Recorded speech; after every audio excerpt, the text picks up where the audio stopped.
पीछे बड़ी खबर सिवान से, जहां गुटनी पुलिस की बड़ी कार्रवाई हुई है। 18 कार्टन विदेशी शराब बरामद किया गया है। 2 कार और 1 बाइक भी जब्त की गई है। 6 तस्कर भी गिरफ्तार हुए हैं। यूपी से यह शराब लाई जा रही थी। गुटनी थाना क्षेत्र की घटना सामने आई है। तो सिवान से बड़ी खबर आपको बताया, जहां बड़ी कार्रवाई पुलिस की हुई है।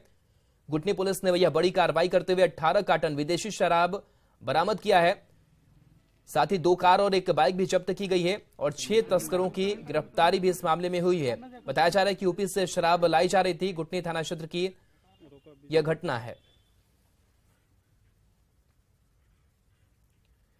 पटना जंक्शन पर लगी एलईडी में रविवार को अचानक अश्लील फिल्में प्रसारित होने लगी। जब इसकी जानकारी अधिकारियों को लगी तो आनन फानन में अश्लील फिल्मों के प्रसारण को बंद करवाया गया। इस मामले को लेकर एक केस दर्ज कराया गया है।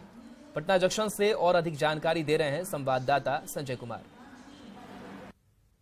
पटना जंक्शन एक विश्व स्तरीय रेलवे स्टेशन है, लेकिन रविवार को इसी पटना जंक्शन पर एक अजीबोगरीब घटना घटी। दरअसल ठीक हमारे सामने जो एलईडी लगा हुआ है वो अभी बंद है, लेकिन इस पटना जंक्शन पर इस एलईडी में कुछ ऐसी चीजें प्रसारित हो गई जो असहनीय थी। कई लोग अपने परिवार के साथ यहाँ बैठे हुए थे और इसी दौरान इस एलईडी पर विज्ञापन के दौरान अश्लील फिल्में यानी पॉर्न वीडियो अचानक से प्रसारित होने लगी। कई लोग अपने फैमिली मेंबर्स के साथ थे और ये तस्वीर आने के बाद लोग हैरान रह गए और कई सवाल उठने खड़े हो गए। आनन फानन में यात्रियों ने आरपीएफ और जीआरपी को इसकी सूचना दी। जीआरपी काफी देर तक इस मामले को लेकर निश्चिंत रहा, लेकिन आरपीएफ ने इस पूरे मामले को गंभीरता से लिया और ठीक हमारे सामने जो रेलवे सुरक्षा बल, रेलवे प्रोटेक्शन फोर्स का ये पोस्ट है पटना जंक्शन का, ये आप देख रहे हैं। यहीं पर एक एफआईआर लॉन्च किया गया है। दत्ता कम्युनिकेशन को ही इसकी जिम्मेवारी सौंपी गई है। जो चीजें प्रसारित होती हैं, जो विज्ञापन प्रसारित होता है, और दत्ता कम्युनिकेशन के कर्मचारी ही थे जो पॉर्न वीडियो देख रहे थे और अचानक से जो टीवी है, जो यहाँ पर एलईडी लगा हुआ है, उस पर सारी चीजें प्रसारित होने लगी और निश्चित तौर पर कई सवाल खड़े हो गए, क्योंकि पटना जंक्शन पर यह कोई पहली घटना नहीं है। इसके पहले भी इस तरह की घटना हो चुकी है, लेकिन शायद जो एजेंसी है जिसको टेलीकास्ट की जिम्मेवारी सौंपी गई है वो इन चीजों को नहीं समझ रहा था और उसके लापरवाह कर्मचारियों ने एक ऐसी गलती कर दी जिससे कई परिवारों को शर्मसार होना पड़ा। और इस घटना के बाद देखना होगा क्या वाकई में एफआईआर लॉन्च कर कर्तव्य की इतिश्री कर ली जाती है या जो लोग रिस्पॉन्सिबल हैं उनकी गिरफ्तारी भी सुनिश्चित की जाती है। संजय कुमार, न्यूज 18 पटना।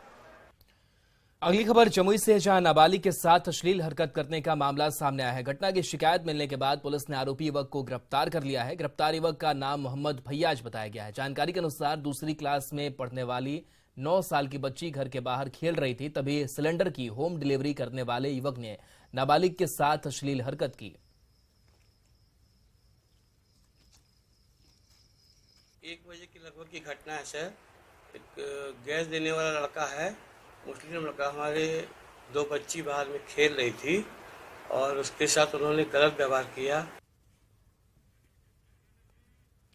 मुजफ्फरपुर में एक बार फिर झोला छाप डॉक्टर ने एक बच्ची की जान ले ली। मामला सकरा थाना क्षेत्र के रूपनपट्टी गांव की है, जहां बीमार बच्ची को परिजन झोला छाप डॉक्टर देवेंद्र के क्लिनिक इलाज के लिए ले गए थे। झोला छाप डॉक्टर ने लड़की को इंजेक्शन लगाया, जिससे उसकी तबीयत और बिगड़ने लगी।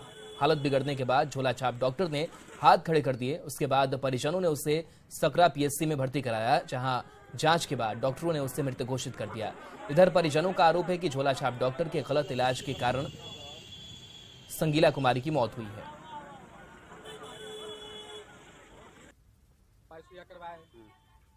ठीक थे।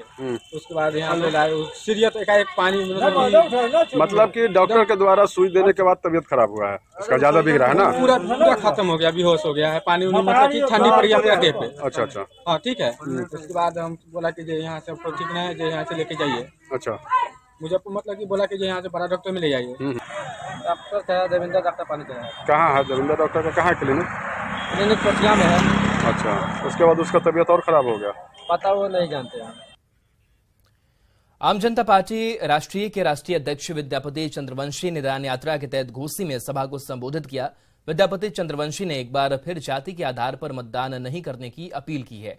चंद्रवंशी ने यह भी कहा कि अति पिछड़ा वर्ग में अन्य जाति को डालकर अति पिछड़ा समाज को भारी नुकसान पहुंचाया गया है। यहाँ पर हम लोग अपने माध्यम से ये बताना चाह रहे हैं कि आप जो जाति के आधार पर मतदान करते हैं, यही बिहार के विकास को रोकता है, बिहार में बेरोजगारी को बढ़ाता है, उद्योग धंधे को नहीं लगने देता है, ये सारी शिक्षा को आगे नहीं बढ़ने देता है। आज जितनी भी समस्या है ये सिर्फ और सिर्फ यहाँ पर इसलिए है क्योंकि हम लोग जाति के आधार पर मतदान करते हैं। हमारा कहना साथ में यह भी है कि यदि हम समस्याएं जाति को देख करके नहीं आती है, समस्याएं कोई जाति नहीं देखती है, सबके लिए एक समान आती है। और चलिए इसी के साथ इस बुलेटिन में इतना ही।